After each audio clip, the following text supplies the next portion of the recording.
The influence of ancient Greece and Rome is all around us. The artistic, literary, philosophical, and even athletic traditions of classical antiquity inform modern life to such an extent it can often be easy to overlook. But what about ancient music?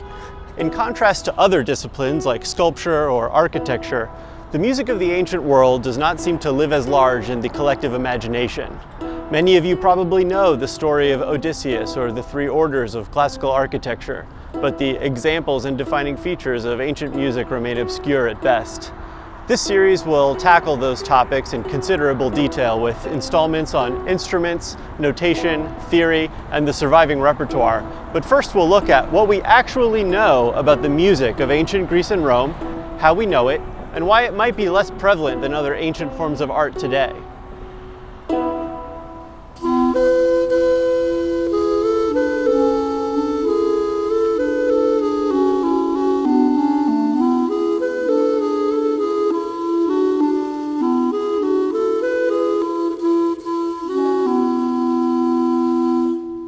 That was an ancient melody, and this is an ancient musical instrument. The melody, often called the Song of Seikilos, is from a 1st century stone inscription found in modern-day Turkey.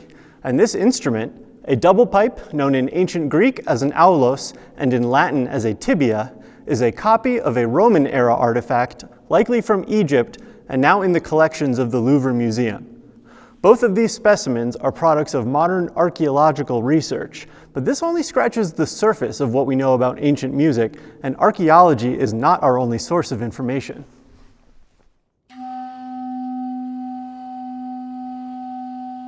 Music was a major component of daily life in the ancient world, and as a result, there existed a sophisticated and highly developed musical tradition, the nature of which was hotly debated among performers, philosophers, and music theorists of the day.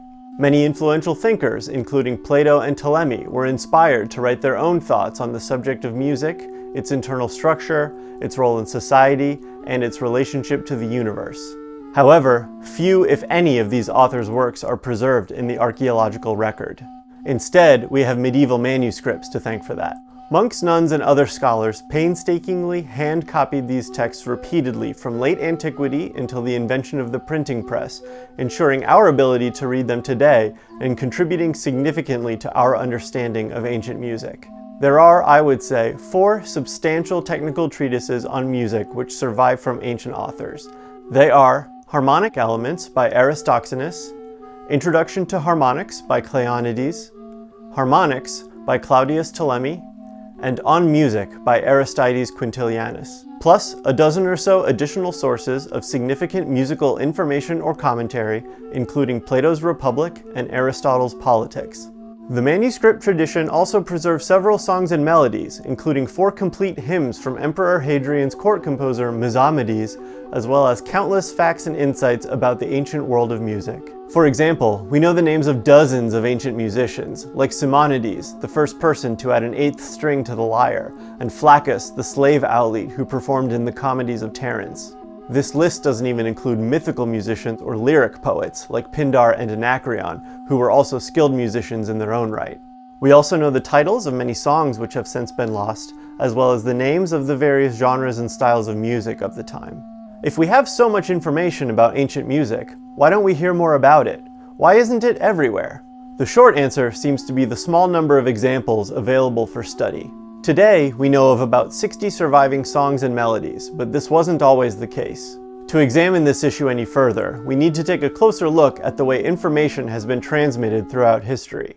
The prevalence of classical influence today did not happen by default and can be traced back to the revival of ancient Greek and Roman ideals in Europe during the Renaissance. Despite the best efforts of medieval scribes, most knowledge of antiquity was lost during the Middle Ages and only rediscovered thanks to the resurfacing of long-overlooked manuscripts and new archaeological discoveries made during the Renaissance. Take the case of classical architecture as an example. Vitruvius's famous treatise on architecture, De Architectura, had always been known. However, New construction using classical forms would not take place until after Filippo Brunelleschi undertook the first major architectural survey of Roman sites in 1402. And even still, true neoclassicism in architecture would not reach its zenith for a couple hundred more years after significant additional discoveries such as the city of Pompeii and Nero's Golden Palace. The revival of classical architecture required not just the written word of Vitruvius, but also the careful study of many original examples and decades of refinement by great artists like Brunelleschi and Michelangelo. Contrast this with the case of music. By the mid-16th century, a group of men known as the Florentine Camerata desperately wanted to restore European music, then dominated by counterpoint polyphony, to its ancient Greek origins. One of these men, Vincenzo Galilei, the father of Galileo, even wrote his own treatise on ancient music and argued in favor of a return to these classical forms.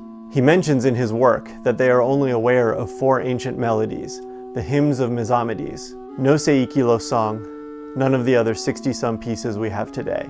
Despite this relative lack of information, the Camerata commissioned composer Jacopo Peri to write a new work inspired by ancient Greek tragedy, and in 1597 they premiered Daphne, the first opera and the impetus for the term classical music, a style that has practically nothing to do with classical antiquity. It's interesting to note here that Vincenzo Galilei believed lyrics to be more important than music, and criticized the counterpoint of his day for overemphasizing vocal parts at the expense of intelligibility. However, we know from Dionysius of Halicarnassus that the exact opposite was generally true in classical Greece.